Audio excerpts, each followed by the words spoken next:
बिस्मिल्लाहिर्रहमानिर्रहीम। अस्सलाम वालेकुम। कैसे हैं आप सब? उम्मीद करती हूँ आप सब बिल्कुल ठीक होंगे। आज की वीडियो क्लास 6 की न्यू ऑक्सफोर्ड सेकेंडरी साइंस पर है और आज की वीडियो में बच्चों मैं आपके साथ शेयर कर रही हूँ chapter number 1 cellular organisation.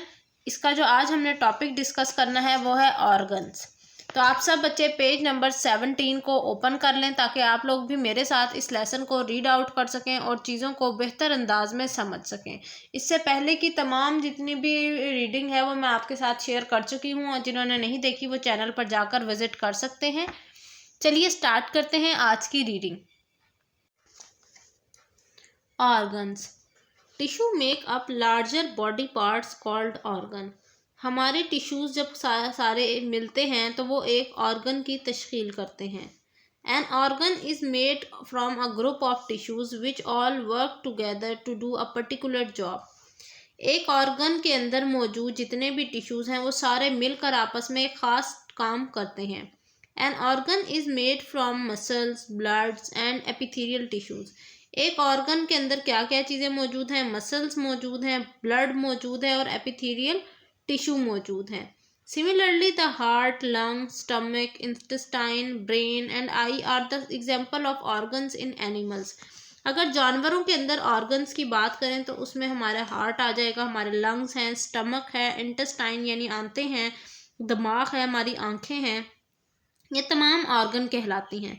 In flowering plants वो पौधे जिनके ऊपर फूल लगते हैं, फ्रूट लगते हैं, the root, stem and leaves are the organ. और उनमें जो जड़ें हैं, पत्ते हैं, तने हैं, वो ऑर्गन कहलाते हैं। और इसी तरह फूल भी एक ऑर्गन है उनका, वो एक रिप्रोडक्टिव ऑर्गन है। बल्कि अब ह्यूमन ऑर्गन को देखें तो उसमें हमारे पास यूरिनरी ब्लैडर आता है, इंटेस्टाइन आ गया, लिवर है, लंग्स हैं, ब्रेन आ गया, हार्ट, स्टमक और किडनी। ये सारे क्या हैं? ये ह्यूमन बॉडी में मौजूद ऑर्गन्स हैं। साथ ही इसका डिफरेंस भी है टिश्यू और ऑर्गन में। इस तरह के क्वेश्चन पेपर के पॉइंट ऑफ व्यू से वेरी वेरी इंपॉर्टेंट हैं, यानी एक पेपर में फ्रीक्वेंटली इस टाइप के क्वेश्चन पूछे जाते हैं। A tissue is a collection of similar cells that work together on a specific task. एक टिश्यू जो है काफ़ी सारे सेल्स आम जो सिमिलर सेल्स हैं, सिमिलर का मतलब एक जैसे काम करने वाले और दिखने वाले, एक जैसे सेल से मिलकर बनते हैं जो कि एक ख़ास काम करते हैं। मिसाल के तौर पर जैसे epithelial tissue, connective tissue, muscle tissue, nervous tissue. It is a major structural component of an organ. एक ऑर्गन का एक बहुत अहम हिस्सा है tissues. Always even in shape without any gap between cellular components. हमेशा ये एक ही शक्ल में दिखते हैं बगैर किसी गैप के, उनके दरमियान में कोई डिस्टेंस नहीं होता। ऑर्गन की बात करें, an organ is a collection of 2 or more tissues organized into carry out a particular function. एक ऑर्गन जो है वो कई 2 या 2 से ज़्यादा टिश्यूज से मिलकर बनता है जो एक ख़ास काम करते हैं। मिसाल के तौर पर जैसे heart, lungs, stomach, kidney, skin, liver, bladder, ये सारे ऑर्गन्स हैं। It is major functional component of an organ system. ये एक बहुत अहम हिस्सा है ऑर्गन सिस्टम का। Can be hollow in shape, ये खाली होते हैं अंदर से, हॉलो यानी खाली होना, ठीक है, अंदर से। नेक्स्ट पेज पर आ जाते हैं। The main organ of a flowering plant. एक वो पौधा जिसके पे फूल लगते हैं, उसके मेन ऑर्गन्स कौन कौन से हैं? Plants are made up of root, stem, leaves and flower. पौधा जो है वो रूट्स, जड़ें, स्टेम, तने, लीव, पत्ते और फूलों से मिलकर बनता है। Leaves and petal of flower are made up of epidermal tissue. पत्ते और जितने भी पेटल्स, कलियां हैं, ठीक है, वो सारी फूल की, वो सारी किससे चीज़ों से मिलकर बनती हैं? वो एपिडर्मल टिश्यू से मिलकर बनती हैं।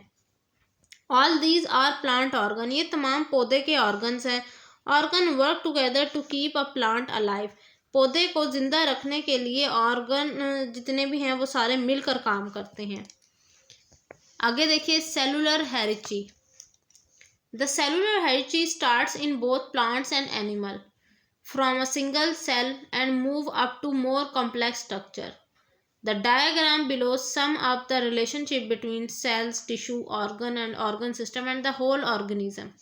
कह रहे हैं कि जितने भी एक सादा आम सेल से लेकर एक कॉम्प्लेक्स स्ट्रक्चर तक। अगर ये सब मिलकर काम करें तो एक ऑर्गेनिज्म जो है ना वो बनता है। अगर ये सब मिलकर काम ना करें तो क्या होता है कि उसके रिजल्ट में एक ऑर्गेनिज्म सरवाइव नहीं कर सकता। ह्यूमन सेल हेरिची देखते हैं तो नर्व सेल आ गया पहले, फिर उससे उसके अंदर नर्व टिश्यूज़ हैं, नर्व टिश्यू से मिलकर ब्रेन बनता है, ब्रेन से मिलकर नर्वस सिस्टम और नर्वस सिस्टम से एक ह्यूमन बीइंग। अब देखिए इन सब के दरमियान में एक रिलेशन है, एक फ्लो है। अगर इनमें से कोई एक चीज़ स्किप हो जाए तो क्या होगा उसके रिजल्ट में? उसके रिजल्ट में एक ऑर्गेनिज्म नहीं बन सकता। प्लांट सेल हेरिची के बारे में बात कर लेते हैं कि ये क्या चीज़ें हैं। सबसे पहले एक सिंगल पैलिसेड सेल है, उससे मिलकर पैलिसेड टिश्यू बना है, उससे फिर सेक्शन ऑफ अ लीफ, एक पत्ते का एक हिस्सा, फिर इसी तरह पत्ते से फिर शूट, और फिर उसके बाद एक फ्लावरिंग प्लांट। सेम इसी तरह से इसी चेन के लिए भी यही बात है कि इसका कोई एक पार्ट स्किप हो जाए तो एक फ्लावरिंग प्लांट या एक ऑर्गेनिज्म नहीं बन सकता। ये थी बच्चों मेरी आज की वीडियो। इंशाल्लाह नेक्स्ट वीडियो के अंदर जितने भी हमारे इस चैप्टर के अंदर डिस्कस एंड आंसर वाले ब्लॉक्स हैं ना वो मैं आपके साथ डिस्कस करूंगी, उनके आंसर्स आपके साथ शेयर करूंगी। तो तब तक के लिए आप मुझे इजाज़त दीजिए, चैनल को सब्सक्राइब कर दीजिएगा। मुलाकात होती है नेक्स्ट वीडियो में, तब तक के लिए अल्लाह हाफिज़।